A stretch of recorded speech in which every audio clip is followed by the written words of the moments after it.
Assalamualaikum warahmatullahi wabarakatuh. Perkenalkan, nama saya Cindy Arindiani Eva Ulfiana dengan NIM 211F10143 dari kelas A2 Prodi PLB Pendidikan Luar Biasa dari Universitas PGRI Argopuro Jember. Saya di sini akan mempresentasikan hasil resume film dari film India yang berjudul Tare Zameen. Tare Par adalah film India yang menceritakan tentang seorang anak laki-laki bernama Ishan dan Kishore Awasthi, seorang anak berusia 9 tahun yang tidak bisa membaca, menulis, dan berhitung. Dia selalu melihat huruf dan angka berputar, huruf berbalik, nilai-nilai yang dia dapat di bawah rata-rata, dan tidak ada peningkatan selama 2 tahun. Hal itu membuat Ishan dicap sebagai anak yang pemalas, nakal, dan idiot. Di balik kesulitan belajarnya, ia memiliki imajinasi yang tinggi dan pandai melukis. Tak hanya di sekolah, di rumah pun ia dijuluki anak yang nakal oleh ayahnya. Ayahnya akan memukulnya atau memarahi dengan kasar jika ia berbuat salah.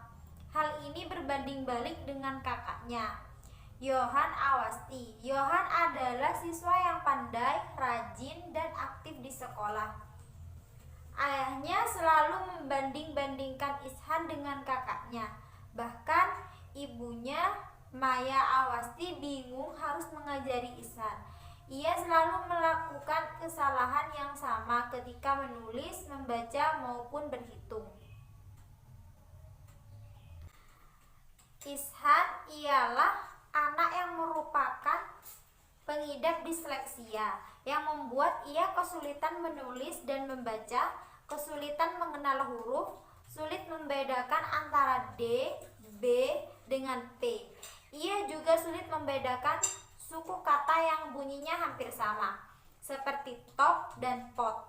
Ia bahkan sering menulis huruf terbalik. Dia tidak bisa mengikuti sekolah dengan baik sehingga ia sering dipanggil anak pemalas. Ishan kerap mendapatkan kekerasan di dalam rumahnya. Ia tidak memiliki ketertarikan pembelajaran di sekolah, namun ia memiliki ketertarikan di bidang seni dan dunia hewan. Ia suka menggambar, menulis, melukis, mewarnai, dan bermain.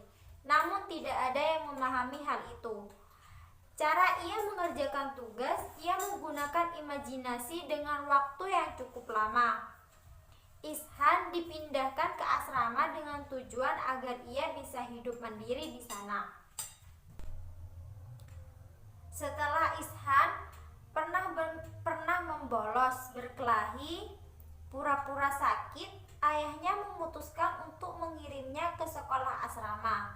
Jika tidak, ia akan dikeluarkan dari sekolah karena pihak sekolah tidak bisa membantu Ishan lagi. Ishan tidak mau, ia tidak ingin jauh dari keluarganya dan sekolahnya. Ia berjanji akan memperbaiki nilai-nilai di sekolahnya. Sang ibu pun sedih ketika harus jauh dengan anaknya yang masih duduk di kelas 3 SD. Namun, keputusan sang ayah tidak bisa diganggu-gugat. Menurutnya, memindahkan Ishan ke sekolah asrama adalah pilihan terbaik. Ishan beranggapan sekolah asrama adalah hukuman yang diberikan orang tua untuk anaknya yang nakal dan tidak patuh. Hari-hari di sekolah baru dilalui dengan tekanan.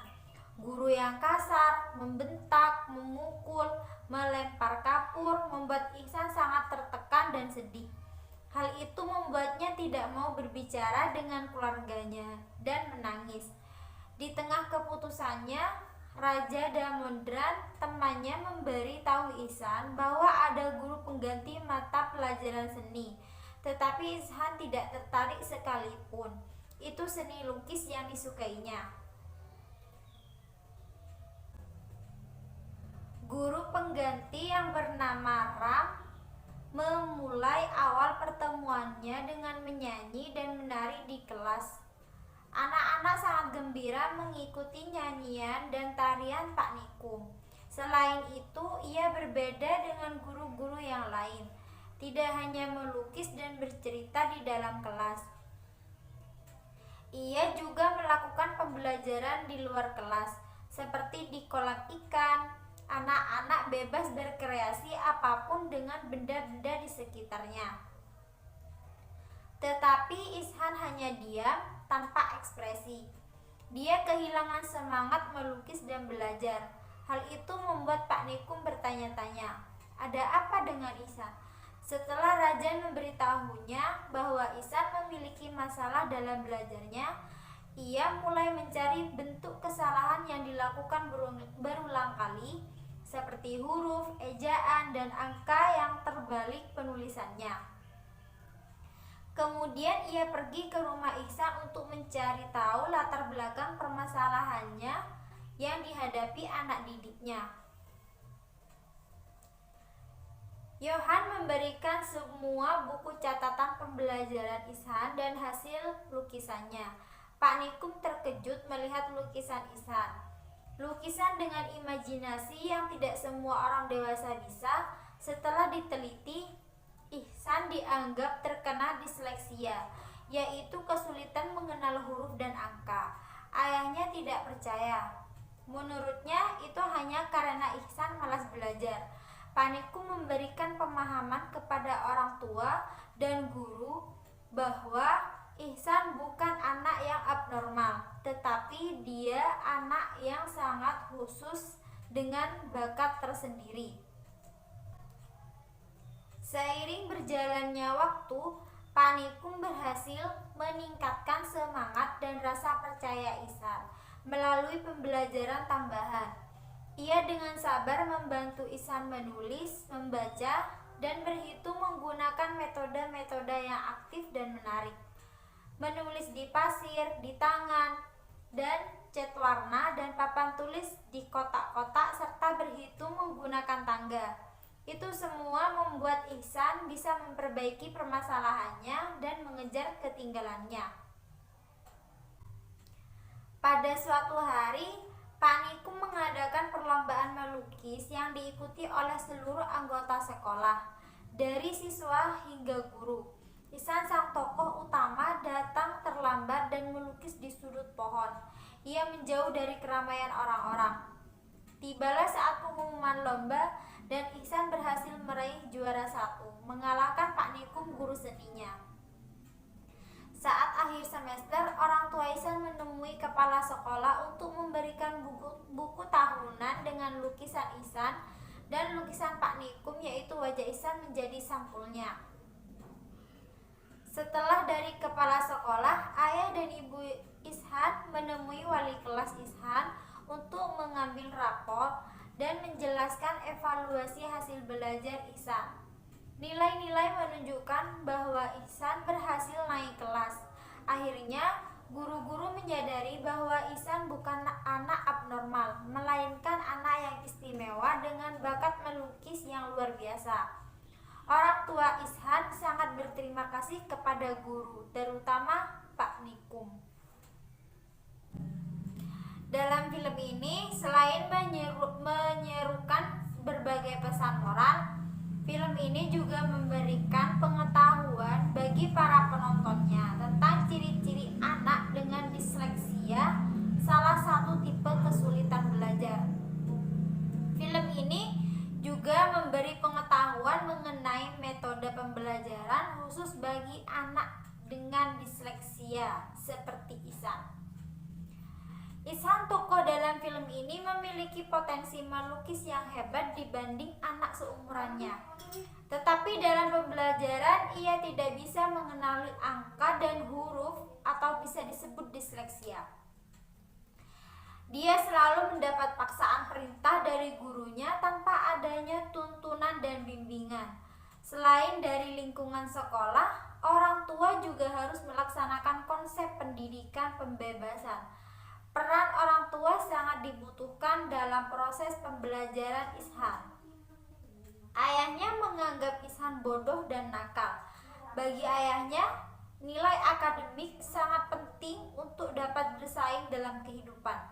Namun, selain bidang akademik, potensi yang dimiliki Ishan juga harus dikembangkan. Antara nilai pembelajaran dengan bakat atau minat harus seimbang karena teori dan praktek keduanya sangat dibutuhkan dalam kehidupan. Metode pembelajaran yang digunakan di film ini ialah belajar sambil bermain. Yang kedua, seorang anak yang memiliki disleksia harus dirawat dengan penuh kasih sayang dan keramahan. Yang ketiga, membutuhkan dukungan orang tua. Jadi di dalam film ini ada 5 pesan moral. Yang pertama, setiap anak memiliki kemampuan dan bakat yang berbeda. Jangan paksakan anak untuk mencapai ambisi orang tua di luar kemampuannya. Inilah yang dialami Ishan, anak yang mengidap disleksia tapi dituntut untuk bisa menguasai baca tulis dan berhitung seperti teman sebayanya.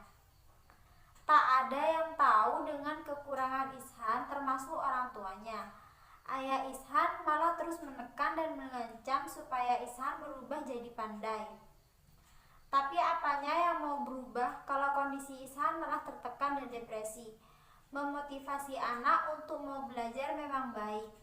Tapi ketika kemampuannya tidak mendukung, harusnya orang tua tidak memaksakan ambisi dan tetap yakin bahwa di balik kekurangan anak, ia tetap punya bakat yang istimewa. Yang kedua, orang tua harus tahu kondisi perkembangan anak dan biarkan ia menjadi dirinya sendiri sesuai bakat alaminya.